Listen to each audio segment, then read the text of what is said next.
Hello friends, welcome to my YouTube channel career space. আশা করি আপনারা সবাই ভালো আছেন। আজকে এই মুহূর্তে নিয়োগ সংক্রান্ত বিষয় নিয়ে যে সবচেয়ে গুরুত্বপূর্ণ আপডেট উঠে এসেছে, বিস্তারিত সেই সম্পর্কে আলোচনা করব।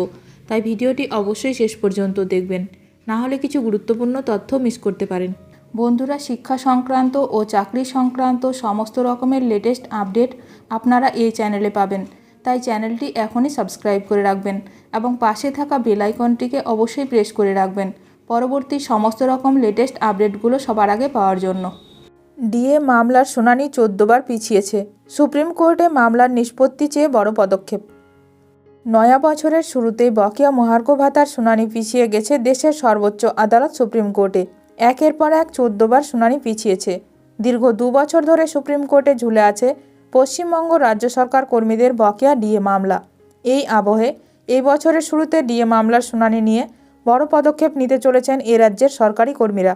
সুপ্রিম কোর্টের উদ্দেশ্যে দ্রুত শুনানি এবং মামলার নিষ্পত্তি চেয়ে গণমেল কর্মসূচি শুরু হচ্ছে।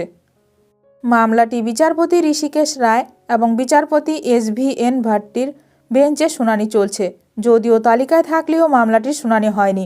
2রা জানুয়ারি ডিএ মামলায় সরকারি কর্মীদের পক্ষের আইনজীবী জানান তিনি আশাবাদী 7 তারিখ সুপ্রিম কোর্ট এই মামলাটি শুনবে। তবে সেদিনও শুনানি হয়নি। বারে বারে শুনানি পিছিয়ে যাওয়ায় আশাহত এ রাজ্যের সরকারি কর্মীরা। শিক্ষানুরাগী ঐক্যমঞ্চের সাধারণ সম্পাদক কিঙ্কর অধিকারী বলেন, ভারতের সংবিধান এবং মৌলিক অধিকার প্রতিষ্ঠার স্মরণীয় দিন হিসাবে প্রজাতন্ত্র দিবসের দিন 26শে জানুয়ারি থেকে ডিএ মামলার দীর্ঘসূত্রিতা 14 বার শুনানি পিছিয়ে দেওয়া হয়েছে। এই নিয়ে সুপ্রিম কোর্টের উদ্দেশ্যে দ্রুত শুনানি এবং মামলার নিষ্পত্তি চেয়ে গণমেল কর্মসূচি শুরু। সেই চিঠির বয়ান এবং সুপ্রিম কোর্টের মেল আইডি আমরা সোশ্যাল মিডিয়াতে দিয়ে দেব।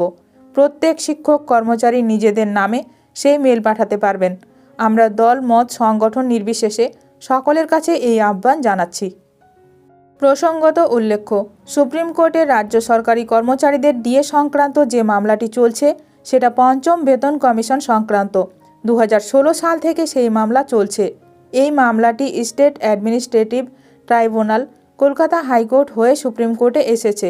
প্রথমে স্যাটে জয় পেয়েছিল রাজ্য সরকার। তারপর থেকে প্রতিটি ক্ষেত্রে জয় পেয়েছেন রাজ্য সরকারি কর্মচারীরা। এখন দেখার বিষয় সুপ্রিম কোর্ট এই নিয়ে কী গুরুত্বপূর্ণ পদক্ষেপ গ্রহণ করে। ভিডিওটি ভালো লাগলে অবশ্যই লাইক করবেন। আজকের ভিডিওটি এখানেই শেষ করলাম। নতুন কোনো আপডেট নিয়ে দেখা হবে নেক্সট ভিডিওতে।